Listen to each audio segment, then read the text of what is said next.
Maka saya memutuskan, saya bilang, ketika nanti saya dilantik jadi gubernur, saya akan meminta pada seluruh aparat penegak hukum ketika menangkap masyarakat, ekonominya ekonomi lemah, maka harus disesekkan kepada bupati, kepada wali kota, kepada kepala desa darurat, dan termasuk kepada gubernur. Untuk apa? Kami akan turun menemui keluarganya, selama ditahan kami akan jamin kehidupannya. Ini problem. Sehingga saya katakan bisa jadi suaminya ditangkap, istrinya jadi PSK. Bisa jadi suaminya ditangkap, anaknya itu jual diri. Kenapa? Untuk menutupi rasa lapar dalam dirinya. Ini problem kemiskinan yang akan timbul karena proses hukum. Untuk itu negara harus hadir menyelesaikan. Maka saya punya pengalaman betul. Ketika saya dulu jadi bupati, setiap orang yang keluar dari penjara maka harus datang ke kantor saya.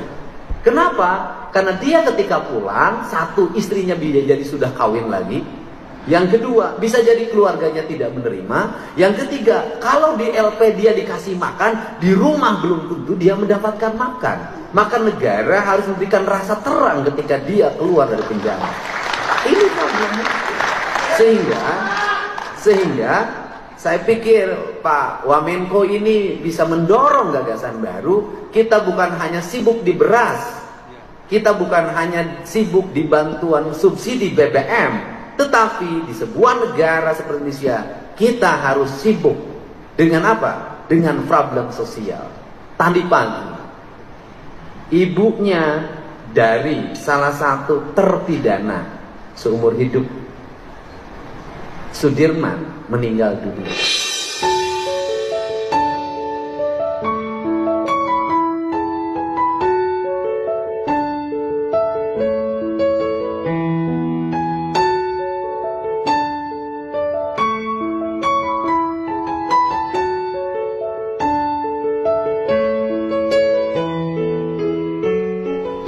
Pertama saya di WA, ketika masuk rumah sakit dia nggak punya BPJS. Saya katakan udah masuk umum saja.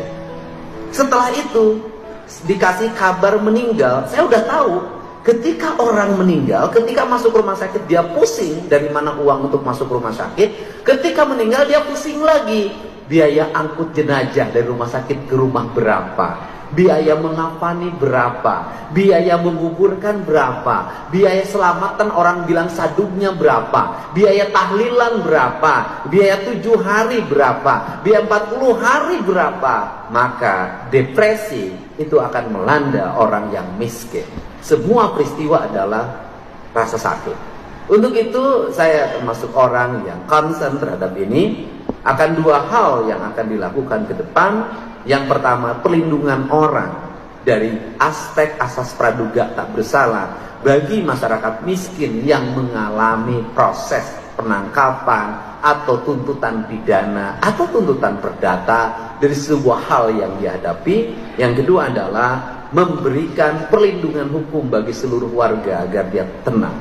Kasus Cianjur itu juga sama. Ketika keluarganya ditahan, suaminya ditahan, istri dan anak-anaknya bagaimana? Sehingga saya waktu itu memutuskan, sudahlah sampai keluar dari tahanan keluarganya saya jamin kehidupannya.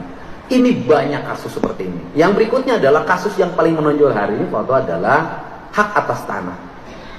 Hari ini memang investasi berjalan, tetapi di balik itu juga banyak orang yang hari ini mengatasnamakan investasi, kemudian dia mendapat hak guna usaha dari negara atas tanah yang dimiliki dan dikuasai oleh negara, kemudian menggusur orang-orang yang sudah puluhan tahun tinggal di sana.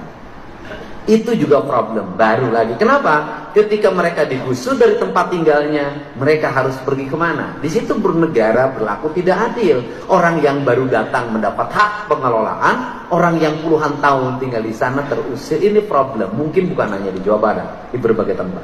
Untuk itu mudah-mudahan pertemuan hari ini kita bisa memberikan jalan yang terbaik bagi upaya membangun rasa keadilan di masyarakat. Dan saya, walaupun hak hakim adalah hak yang mandiri, hak yang independen, atau hak otonom yang tidak bisa diintervensi siapapun, tapi saya yakin doa Pak Oto bisa segera putusan Mahkamah Agung terhadap 7 terpidana segera turun dan mudah-mudahan bebas. Karena publik selalu bertanya pada saya, Kang Deddy Mulyadi sudah jadi gubernur, ai pembunuh pina irah rek bebas.